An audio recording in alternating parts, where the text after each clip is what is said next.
ఇంటికా? ఇంటికెందుకు? అదేంటి, ఇంటి దగ్గర నుంచి నడుచుకుంటూ రావాలని చెప్పారు కదా. ఇంటికెళ్తే మరి నానమ్మ చూస్తుంది కదా. చూస్తే అంటావేంటి? నువ్వు అక్కడికి వెళ్తావు, నానమ్మ చూసి అదేంటమ్మా వచ్చేసావు అంటారు. ఇలా ఆచారం అంట కదండి, నడుచుకుంటూ వెళ్ళాలంట కదా. మీరు ఆ విషయం చెప్పలేదు అనగానే ఆవిడేమవుద్ది? అరే ఇంత వయసు వచ్చినా ఆచారం గురించి చెప్పలేదు అని గిల్టీ ఫీల్ అవదా? దాంతో బెంగ పడదా? ఆ బెంగతో మంచం పట్టేస్తే అంత అవుతుందంటారా? ఏమో చెప్పలేం కదా. అయితే నన్నేం చేయమంటారు?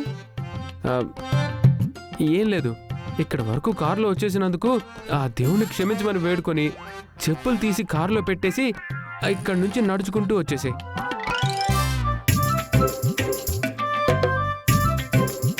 ఎలాగో పెద్ద ఎండ కూడా లేదు కదా.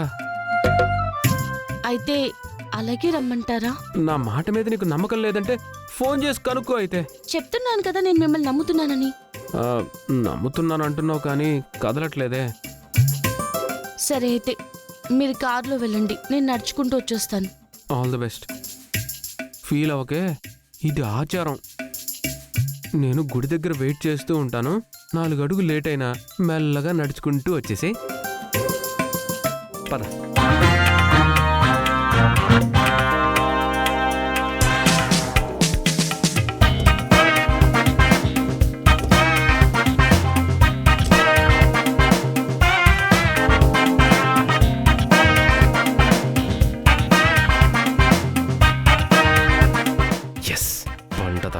ఎండలో కాలు కాల్చుకుంటూ నడుచుకుంటూ రావే, అప్పుడు తెలుస్తుంది నీకు. లేకపోతే నాతో వస్తుందంట, నవ్వుతూ ఉండాలంట.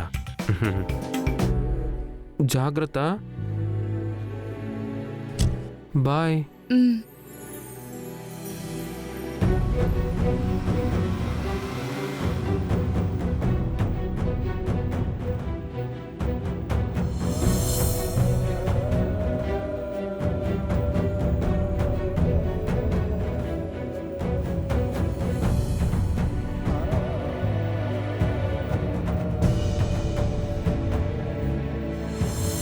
అక్షిత, అక్షిత, నీకోసం ఏం తెచ్చానో చూడు.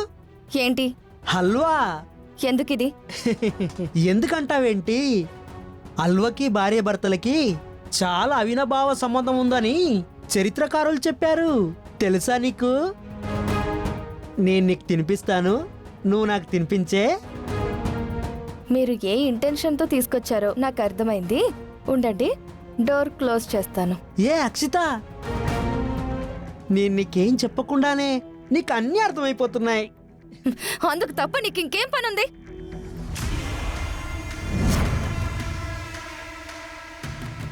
తినడము లేదా పెళ్ళాన్ని ఎలా లొంగ తీసుకోవాలని ఆలోచన తప్ప నీకు వేరే ధ్యాసే లేదా? అక్షిత, ఏంటలా అంటున్నావు? మరింకెలా మాట్లాడమంటున్నావు? ఏముందని నిన్ను ఇష్టపడమంటున్నావు? ఏం చూసి నీకు దగ్గర అవ్వమంటున్నావు?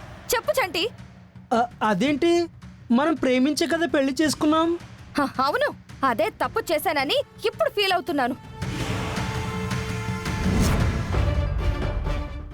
అక్షిత. అవును చంటి, నేనిలా మాట్లాడుతుంటే నీకు కోపం రావచ్చు, కానీ నువ్వు చేసిన దానికి నాకెంత బాధగా ఉంటుందో అర్థమవుతుందా నీకు? నేనేం చేశాను? ఎప్పుడు దగ్గర అవుదామన్నా నువ్వు ఇలాగే ఇరిటేట్ అయిపోతుంటావు, నన్ను దూరం పెడుతూనే ఉంటావు. తప్పు నువ్వు చేసి నన్ను అంటావేంటి? పెళ్లి చేసుకుంటే భార్యని ఇలాగే లొంగ తీసుకోవడం మగాడి లక్షణమా? ఇక అది తప్ప లైఫ్లో లక్ష్యాలు, గోల్స్ ఏమీ ఉండవా? నీకంటూ అలాంటివి ఏమైనా ఉన్నాయా? నీకంటూ ఒక లక్ష్యం ఉందా? గోల్ ఉందా? మీ అమ్మా నాన్నలు ఇచ్చిన ఆస్తి తప్ప. మీ అన్నయ్యను చూడు, తను ఆల్బమ్ చేశాడు, మ్యూజిక్ వరల్డ్లో ఎదుగుతున్నాడు, తనకంటూ ఒక గుర్తింపు వచ్చింది. నువ్వేంటి అంటే తెల్లారు లెగిస్తే ఏం తినాలా అని ఆలోచించడం, ఎలా పెళ్ళాన్ని లొంగ తీసుకుందామా అని ఆలోచించడం. ఇది తప్ప నువ్వేం చేస్తున్నావు? ఏ భార్య అయినా సరే తన భర్తకంటూ ఒక పేరుండాలి, ఒక గుర్తింపు ఉండాలి, సంఘంలో ఒక హోదా ఉండాలని కోరుకుంటుంది. నీకే ఉంది భార్యగా శరీరం తప్ప.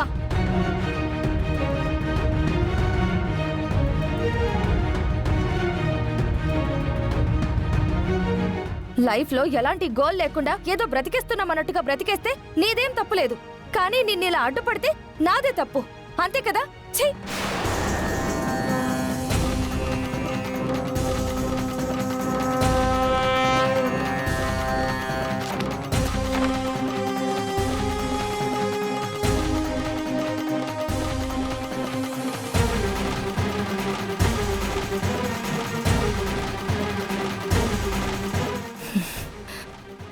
అమ్మా, ఈ డోస్తో వీడింకెప్పుడప్పుడే నా దగ్గరికి రాడు.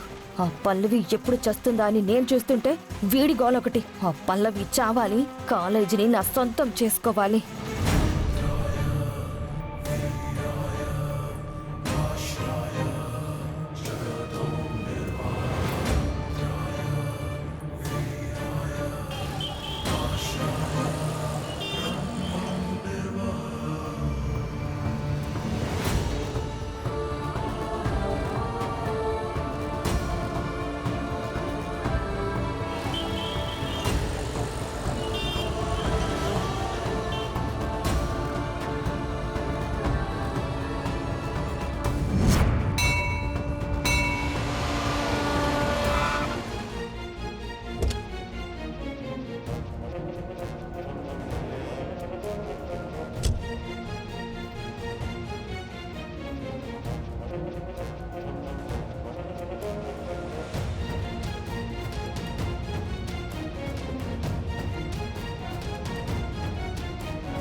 ఆచారం పేరు చెప్పి ఆ బోండాన్ని బురిడి కొట్టించాను. ఈ పాటికి మండుటెండలో కాళ్ళు కాలిపోతూ ఉంటాయి, చెమట్లు కారిపోతూ ఉంటాయి.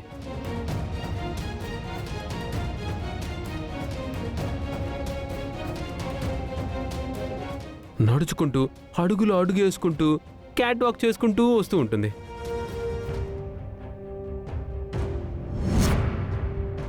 ఆ పర్సనాలిటీకి ఇక్కడ వరకు ఉన్న డిస్టెన్స్కి ఐ థింక్ మధ్యాహ్నానికల్లా వచ్చేస్తుందా?